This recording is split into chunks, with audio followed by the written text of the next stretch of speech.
What's up, people? Shoquafina here, coming at you with our Week 4 battle in the GPL against my friend ZephyrXC and the Rome Breviary.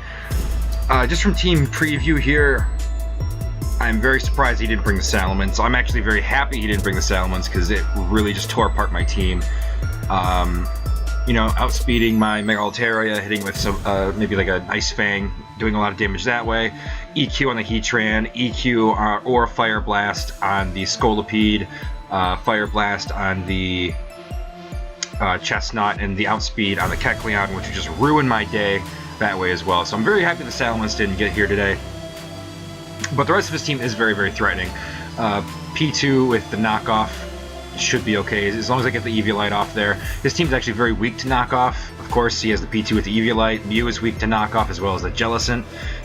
And Jolteon doesn't want to take one either just because he's so frail. So my play is to get Kecleon in there for free, start knocking some items off, and then potentially sweep with a Scolipede Baton Pass into my Altaria or my Kecleon later on. So we'll see how that works out for me. I decide to actually lead with my Heatran here, expecting the Mega Scizor because I EV just enough to outspeed Jolly Mega Scizor. So there's my Heatran. He actually leads with the Jolteon here, so I switch out. I don't want to take much damage with my Heatran. He goes for the Volt Switch here, which does a lot of damage on my my Altaria. He goes into the Tech Duck, his Porygon 2. I don't want to take an Ice Beam, so I go ahead and switch out back into my Heatran here just to absorb it. I know it's going to do absolutely nothing, but that's a problem here because I reveal that I don't have leftovers. I do have the Chople Berry on here just for the potential fighting type move, like a superpower from the Mega Scizor if I have to take one, or from the Terrakion, so I can deal back a Flash Cannon and hopefully knock that out as well. So he sees I don't have leftovers, so that could be a problem later on. He actually goes right out into this Pringles, his Jellicent here, as I set up the Stealth Rock expecting the switch.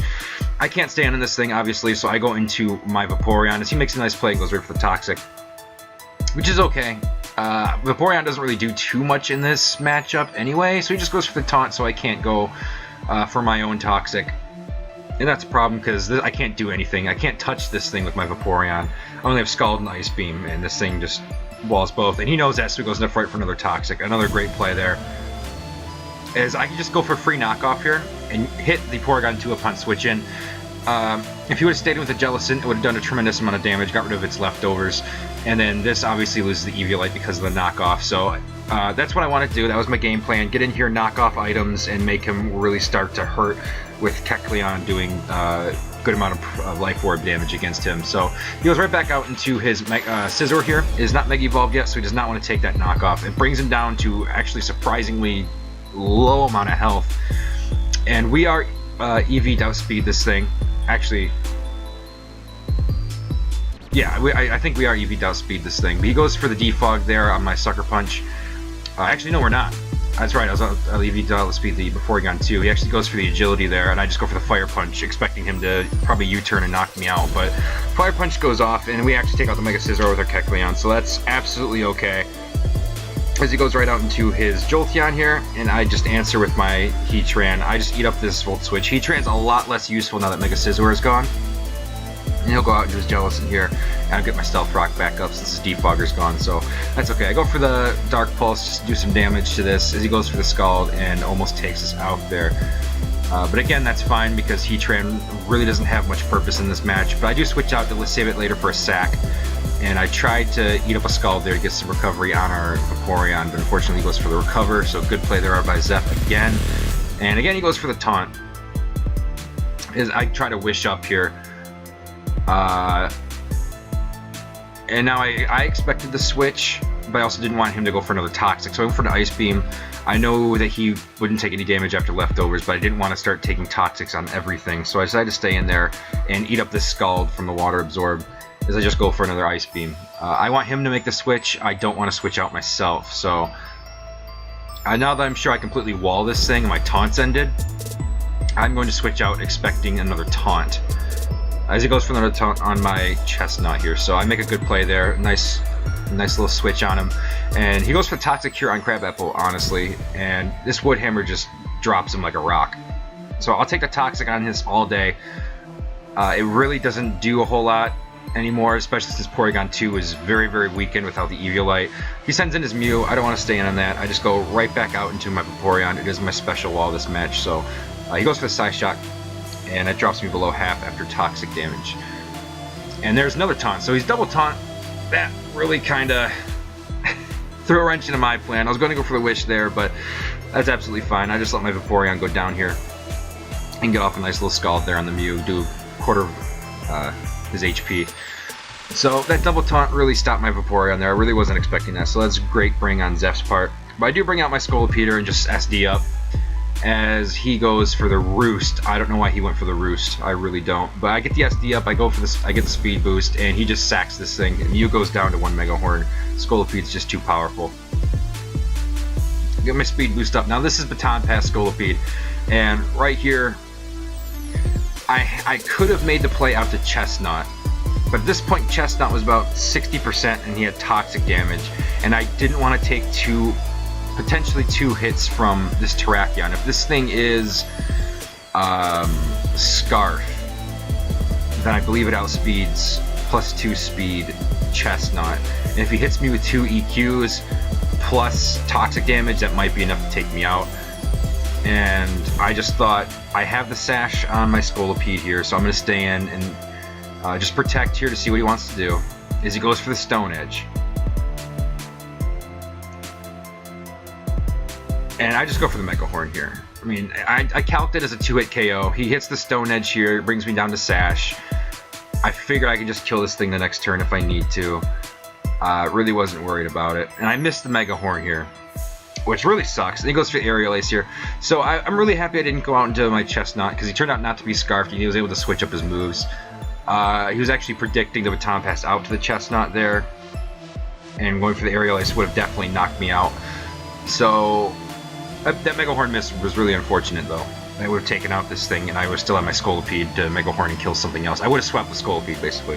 So I go for the Spiky Shield here as he actually goes for the Stone Edge, non-contact move. He can't take damage from that. But I know he has Life Orb now, so he takes damage from Life Orb. I know he dies from 2 more Life Orb hits. I just go out into this thing, I take the Aerial Ace, I sack it off, I let him take some damage there with the Life Orb. And now, we have 2 Mons to his 3. His Terrakion cannot switch out and come back in, it'll die to Rocks damage. Also, next hit it deals, it dies. So I'm gonna go, so my play here is to go for the Spiky Shield. If he makes a contact move, he dies. If he goes for Stone Edge again, that's fine, because I have the Rocky Helmet. Also, I can switch back out into my Mega Altaria, predicting the... actually, just my Altaria is not Mega Evolved yet. Just predicting the Aerial Ace to knock out my Crabapple. It will not knock out Mega Altaria, and then his Terrakion will go down. So I have a couple of plays I can make here, but I do go for the Spiky Shield after a bit of thinking, and he goes for the Aerial Ace here. So he does knock himself out there thanks to Spiky Shield damage, and that's absolutely fine. So now he's down to just his Jolteon and his Porygon 2. His Jolteon comes out. I'm not really worried about Porygon 2 because both of my Pokemon can handle it now that it is knocked off and very low in health. I believe it's below half. So it can die very easily now. It's not as bulky as it once was with the Eviolite. So he goes out to Volt. He hits me with the HP, Hidden Power. I was really hoping that wasn't HP Ice, obviously, because it would knock out my Mega Altaria from this range. But it turns out, when he switches here, that it was HP Flying, just specifically for my Chestnut. So that works out fantastically for me. That also shows me that he's choiced in some fashion. And seeing as though seeing I calced it, it didn't do choice specs damage earlier on with his Volt switch on my Altaria. So that shows me he's choice Scarf Jolteon. That's kind of strange, but he was doing it to outspeed, speed boost Scolipede, which makes sense. So I just Mega Evolve here, and I just go for the Roost on his switch to Porygon 2. That was my play regardless. I just need as much health as I can to sweep these last 2 Mons with Mega Altaria. And now that I know he has HP Flying, he doesn't really have much to touch me with. I just win here. I go for the return on the Porygon 2. It goes down. His Jolteon will obviously outspeed me, but he cannot take me out. A crit wouldn't even take me out. So he goes for the Thunderbolt. You can see that how little that does. I go for the EQ and just knock this thing out. So we pick up a very close 1-0 victory over Zeph. Very, very close victory there. So we moved to 2-2 on the season, back at 500. So very good for me starting out 0-2 to pick up these next 2 wins. I think I don't know what we're placed in the division, to be honest with you guys, but we're pushing for playoffs, absolutely. Next week we actually go up against a very formidable opponent. He's taking over for another coach, and he was able to do a lot of free agent drops and ads because of him coming in partway through the season. And I'm actually very scared, guys. So we'll see his team doing our next team builder. But until then, thank you for watching. If you like what you saw, leave a like down below and subscribe to make sure that you can see, make sure you're notified when the next team builder and battle video comes out. Until then, guys, my name's Shoquafina, and I'm out. One last thing before I go, guys, just make sure you go down to the description bar down below and check out Zephyr's channel. Also check out the team builder. Both the links should be down there in the description. I forgot to add that in my post commentary. So yeah, please make sure you check out those links. Thank you guys for watching. I'll catch you next time.